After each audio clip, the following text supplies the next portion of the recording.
Let's go to Sarah in Grand Junction, Colorado. Sarah, what's going on? How are you? I'm really nervous. I get nervous in regular phone calls, so my heart is jumping out of my chest right now. Lucky for you, this is not a regular phone call. This is just some knucklehead on a podcast or on the YouTube, so it's good, easy for everybody. So what's up?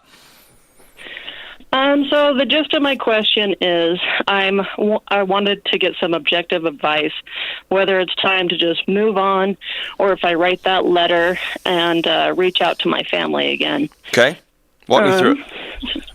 So details is when I was 3 years old, my father killed my mother and my eldest sister. Wow. And so so me and my siblings went to live with my aunt, uncle, and their children. How many kids did they have? They had 4. Were you in the home when your mom was murdered? I was. Okay. And, I have vague memories of that day, but, I was 3 years old, so it was, it's just very vague. But anyway, so there was always like a difference between us, like, their children called them mom and dad, but we called them by their first names. And it's kind of just, there was always kind of this hierarchy and class difference in the home. Of course. Yeah. Man. And, and so I was youngest by 6 years. So everybody had moved out and I was alone with them for quite some time. And so I'm going through, the teenager phase and, I can't even remember what happened, but said something that my cousin didn't like, and he told me that I was going to end up in prison just like my father. And obviously that made me extremely upset to be compared to like somebody that murdered my mother and my sister. Yeah. And so my uncle pulled me aside, and we went on a little hike to clear our head, and he admitted to me that he loved me, but not like one of his own children. Mm-hmm. And I just feel like I never really got past those words, and I didn't know what to do at this point. And how old are you now, Sarah? I'm 29, and so that was like part of the problem is that it's been so long, and I thought I was long gone over this, like I'd done the work, I'd gotten past it, started a new life, made new friends, made a new, my family with my friends, and I don't know why it's bothering me again. It makes me feel, I don't know, childish, and that brings me, I don't know, shameful feelings, and it just makes me feel stupid and weak that this is bothering me again. So do you have any idea as to what set this what brought these memories back? Are you dating somebody? Was released, and my father was released from prison this last September. Mm-hmm.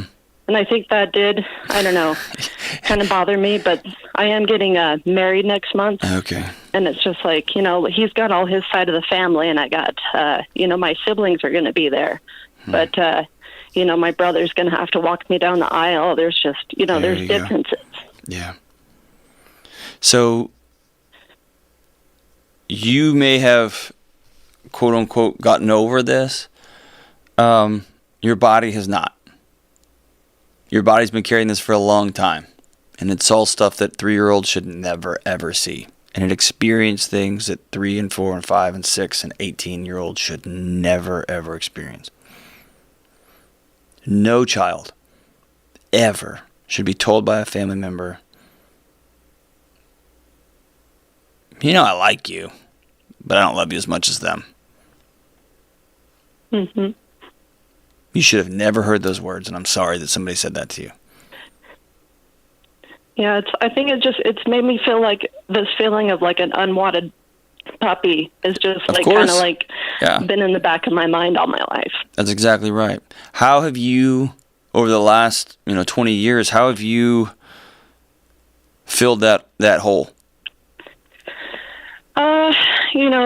I moved, kind of just ran, made new friends, made new relationships, and we definitely some alcohol and stuff like that. But I have a better grasp on that stuff now. Now it really is just every once in a blue moon, I don't have a problem. But there was definitely moments and years where I did. Yeah.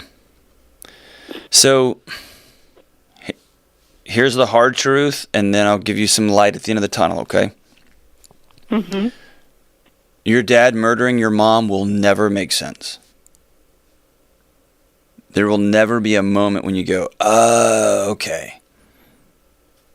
Not being welcomed by your aunt and your uncle will never make sense. Nothing anybody can say, unless your uncle was to call you and tell you, I was so wrong and I'm sorry. You were a beautiful baby. I'm so glad I got to be your dad.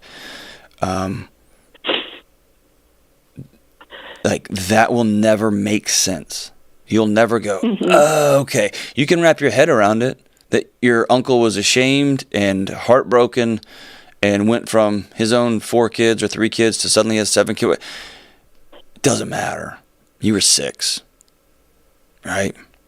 And so the heartbreaking part of all this is healing will not come from answers and clarity.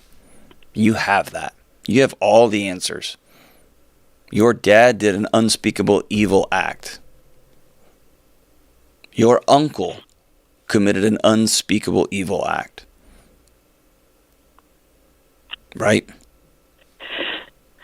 Yeah, and it just, it's like...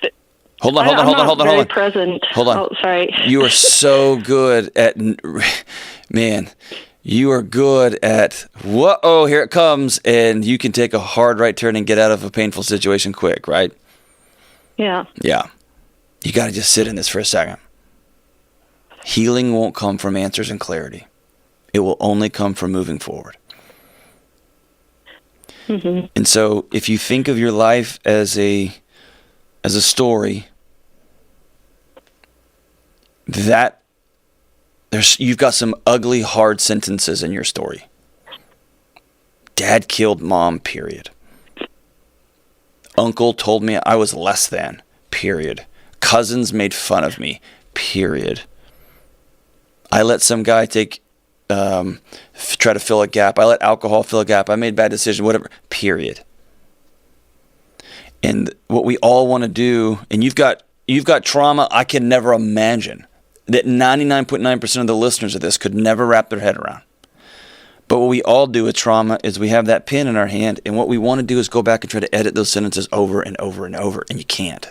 They got periods at the end of them. What you can do, the only thing you can do, is write something different. Right? Mm-hmm. And so, yeah, at some point you got to write that 3-year-old girl a letter and let her know she never should have seen that, and it was wrong. And you got to let that little 6-year-old girl know that she's beautiful and fun and got dealt a really crappy set of cards, and then she got some help from somebody and they didn't play well. Mm-hmm. And then, man, as you step into these new life adventures, this will happen as you get married. It happens, dad's coming out of jail. Your body sounds the alarms again. And what healing's going to look like for you is recognizing, oh, that's what that is. My body's trying to keep me safe again. Mm-hmm. My body's trying to keep me safe because there's a murderer on the loose now. My body's trying to keep me safe from people who've hurt me in the past. You know what hurts me the worst? Family. The one thing that keeps us well has been a nuclear bomb in your heart and mind. And so you're leaning back into the one thing that was torture to you. And your brain and heart are trying to say, hey, we remember this script and it didn't go well. And that's when you have to remind your body and your heart and your mind, I hold the pen and I get to write what comes next. Tell me about this person you're marrying. He's great. We are very much on the same level. Awesome. We have a lot of silly fun together, and it's been very fun. Is he safe? He is. You trust him? I do. And do you recognize you're entering into a covenant that the first woman that you ever knew, that covenant, right, ended up tragic? Mm-hmm. Okay. So every time those alarms go off for you, just drop your shoulders and say, thank you for trying to keep me safe. I've got it from here. Mm-hmm. Right? When you have a kid, your first beautiful little baby, those alarms are going to set off again. And that's when you know, I got it. Thank you. We're safe because my brother's awesome. And my other brother's awesome. And my sister, who I don't know how many brothers that you got, they're awesome. They've been there, ride or die. They're going to walk you down the aisle. Is that the way you drew it up? Nope. Is that the reality of the world you live in? Yep. So we're not going to try to edit the past. We're going to write the story of the future. And I do think at some point you're going to have to write those kids a letter and let them off the hook because they're still fighting for you hard. Right? Yeah. Yeah, so would you say, I honestly, I don't even know if my uncle realized what he said hurt me, or if he was just, that was just the way that his brain worked. So I never knew if I should share with him what that actually did to me or if I should just let it go. I think you should put that brick down. Mm-hmm. I don't know what letting him know would accomplish. Me either. I don't know what he's going to be able to tell you that will make you go, okay, good. Phew. You know what I mean? Yeah. And so as a part of your healing, if you want to talk to him and you have that type of relationship with him now, go for it. A punitive grenade throw won't help you. It just causes more bodies, right? Yeah. And forgiveness is often one-sided. Your decision to say, I forgive you. Was your uncle your dad's brother or your mom's brother? My dad's. Okay. So your uncle was dealing with so much garbage, did not have the tools, did not expect to have what happened. And then, man, just let you down. And at the same time, hey, let's be fair, at the same time gave you a roof and a house and food, right? I mean, did the things to keep you where you needed to be, right? Mm-hmm. And so, as I heard once, you got to blame fairly, right? He got you from point A to point B. Man, a lot of scars along the way. And I can only imagine he was dealing with his own trauma. All that to say is, your story moving forward is not about him. And as I'm sitting here trying to unravel it for you, it's of no value. Mm-hmm. Right? Now, if you need him to say the words, I love you, go ask him. But be ready if he says no, right? Mm-hmm. Yeah, I don't think it's worth it at this point. I just, I wasn't sure if I was taking the easy route or not. I couldn't tell if I just wanted to let it go and Sarah, I was just copping out. There is no easy road here. Mm-hmm. There's not. Every road is a hard road in this situation. And who's judging? If you find an easy road, take it. Right? Mm-hmm. There is no, you've been through enough. You've been through enough. And so what I want you to do as best you can is begin to look forward, not backwards. And that's hard because what you experienced was evil and hard and just disaster. Mm-hmm. But you got some other knucklehead boy ahead of you saying, hey, you're the one I want to hitch my wagon to, and I love you. And he trusts you enough to be silly with you. Mm-hmm. And he said, you're my gal. And you said, all right, I'm in. Right? Yep. Oh. And the way you can make meaning moving forward is that you weren't welcomed. Everyone in Sarah's life is going to know that they're welcome. Nobody will out hospitality Sarah. And when your little kids are born, no kid on earth will have ever understood love like your kids are going to understand it. Mm-hmm. Right? Exactly. That was very therapeutic, John. I was nervous, but thank you so much for your help. Well, thank you for calling and trusting me with this story. And I want you to know your story is going to benefit and be a gift to anyone listening to this. And very few of us are going to experience what you experienced, but we all are wrestling with How do we go back and deal with old trauma? And then how do we move forward? And it's almost always both and. Right? It's almost always both and. I'm sorry that you went through that. But you have shown resolve and strength and bravery and compassion for yourself, for this new person. Man, you're a really special person, and I'm glad that the world gets to hear your story. And more importantly, when you begin to find value in you and say, you know what, 3-year-old, you should never have seen that. I'm sorry. You know what, 6-year-old, 7-year-old, I'm sorry. You know what, Dad, I'm not carrying your trauma anymore. That was on you. Hey, uncle, aunt, there wasn't something wrong with me. There was something wrong with y'all. And y'all are experiencing your own drama, so thank you for the bed. Thank you for the food. And I'm going to go make my new life now. Hey, and brother, thank you for stepping in. Thank you for being the dad I didn't have. Thank you for being willing to walk me down the aisle. It's not the picture I drew up, but it's the picture I got.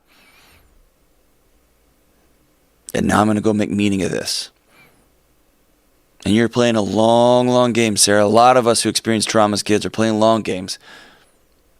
Because we're going to heal for ourselves, but we're going to heal for ourselves so that our kids have an entirely different system. Those bricks in our backpack, we take them out and they pave a brick path. That's what legacy is, right? That paves a road that our kids can walk on, that we can walk on, that our neighbors can walk on, that kids in our community can walk on, that we're never going to meet.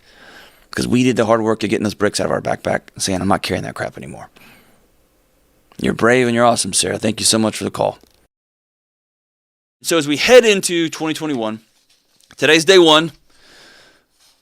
If you listen to the last podcast right before New Year's, we talked about goal setting. This year, we're going to not set up a bunch of goals. We're not going to set up a bunch of resolutions that I'm going to lose 30 pounds, that I'm going to run 4 marathons, that I'm going to get a job and make this much money. We're not going to do that this year. We're going to go deeper than that. We're going to talk about who we are going to be. And so I'm just going to be open and be vulnerable here. I'm going to let you know, here's what mine are. And a couple of these, I'm going to explain them, how they work, right? So this year, surprisingly, not to my 3rd grade English teacher, but to everyone else on earth, my employers too. We had a best-selling book, right? The anxiety, redefining anxiety, hit the bestseller list. It surprised all of us. It has sold 10 times plus more copies than we were expecting, right? So my goal for 2021 is not to sell a certain number of books. That's not the goal. My goal isn't to make another bestseller list. No. My goal of 2021 is to be somebody who is a writer. What does that mean? That means this year, in 2020, I wrote speeches, a tiny little book, letters, thank you notes, comedy, poetry, just a life of a writer. In 2021, I'm going to regulate that, which means I'm going to dedicate part of my day, every day, to the craft of writing. I'm going to live the life of someone who writes. And underneath that is going to be all kinds of goals and ideas, but the main arc of that is going to be, I'm going to live the life of a writer. And you know what? The next book is going to take care of itself. The next speech is going to take care of itself because I'm going to get in the habit and the practice of being somebody who writes. The next one is, I had a new job this year. This is my first year to work in radio, to work in podcasting and all that shenanigans. I have a new job as a radio host, a podcast host, speaker, writer. My goal is not to have a bunch of followers, to get a bunch of talks, to get a bunch of new whatevers. My goal is to continue to become a world-class communicator. That's different, right? Because my goal is to have 30 speeches. I could get 30 speeches and not be any better at it, not listening to feedback, not growing any, just taking a job because it's a job, because it's going to get me my checkoff list. No, I want to be a world-class communicator. What does that mean? I'm going to work with writers. I want to learn how to do what I do better. I'm going to work with the videographers. We're going to go back and watch videos. You want to do something awkward? Give a speech and then get with a team of people and break it down. And they ask things like, why are you standing like that? Why'd you say that? That wasn't even funny. Look how your face looks, right? We're going to get with leadership here on the playback, right? I'm going to get into the craft of communicating. I'm going to continue to study stand-up comedians, musicians, people who are professional communicators across multiple different platforms. And then I'm going to continue to speak and perform and stretch where I can. But the goal is to become a world-class communicator, not just to get a bunch of metrics and a bunch of numbers. The metrics and numbers should take care of themselves if I become a world-class communicator. If I put in the hard work, the humbling, vulnerable work, right? My goal is to steward my body. So on January 7th, I'm going to start a no sugar challenge. I'm going to invite all you guys to do that. I'll be talking about this in a later show, and we'll be talking about it on the social medias. But I got to quit eating sugar, guys. I've come far enough in my life that I can't deny the research that sugar contributes to every single decline in the human body. It's just falling apart. It's killing us from the inside out. It's killing us from the outside in. It's just bad. I got to stop. And I also have to be graceful with myself when my daughter has a birthday party, when my son has a birthday party, when I have a birthday party. I'm going to have a piece of cake because I'm also a human being too. I'm going to work out. I'm going to walk. I'm going to play. I'm going to make movement a priority. I'm also, as a part of being a steward of my body, I'm going to go to a dentist for the first time. And, I'm going to get real blood work done again and actually sit down with somebody and go through it. I've been ignoring that for the last few seasons. I'm going to really redouble my focus on sleep and make that a numero uno or dos and one or two priorities in my life. Sleep first and everything else will come from that. I'm going to have a goal of being a steward of my mind. And so instead of saying, I'm going to read 42 books, I'm going to read a book every week. No, I'm going to read, and that's going to include books. That's going to include good essays. It's going to include science articles. I'm also going to get into something I haven't done for a long time, and that is some of the advancements in science tech. I want to get in and see some of these things where you can actually watch blood interactions. You can actually get on the internet, and these extraordinary doctors and research scientists and medical researchers have done some really extraordinary work with animators. You can actually go down into the human body and see how some of these things work. It's a biology textbook that has come alive, and those things are fun for me. I also want to learn.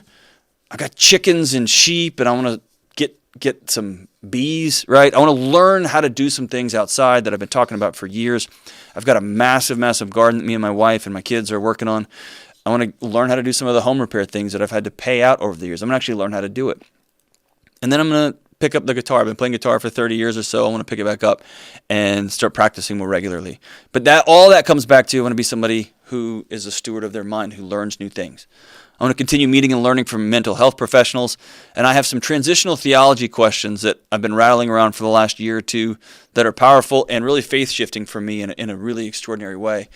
And so I'm going to spend some time answering those, both experientially, both sitting down with people who know way more about those things than I do, and through reading and continuing to delve into spiritual and faith issues. And so the final one is I'm going to be a steward of my relationships. I'm going to continue to invest in my wife, continue to invest in my kids, continue to invest in my friendships. I got lonely this year, like we all did, but I got lonely this year, and I've got to redouble my efforts on being somebody who invests in friendships, investing in my local church. And that starts tomorrow when my wife and I go on our annual retreat. We talk about what we liked about this year, what we didn't like about this year. We go to some coffee shops around town. This year, some of them may be closed, so we may be out walking around at different parks or different hikes or whatever that may look like. But we're going to spend some time being intentional about being reflective over last year. What do we want this year to look like? And how loosely are we going to hold those things? Because who knows what 2021 holds for us. So make sure you write these things down. The goal here being this. As much as it's been fun to say, God almighty, I can't wait till 2020 is over. 2021 may be worse. Probably not, but maybe. And so, given those two realities, probably not, but maybe, all you can control is you. Your thoughts, your actions, your heart, your relationships. That's it. So write down who you want to be. Write down the kind of person you want to become. Who are you going to be? Write them down. Get somebody in your life that's going to hold you accountable. And then let's go get it, man. Let's have an extraordinary year.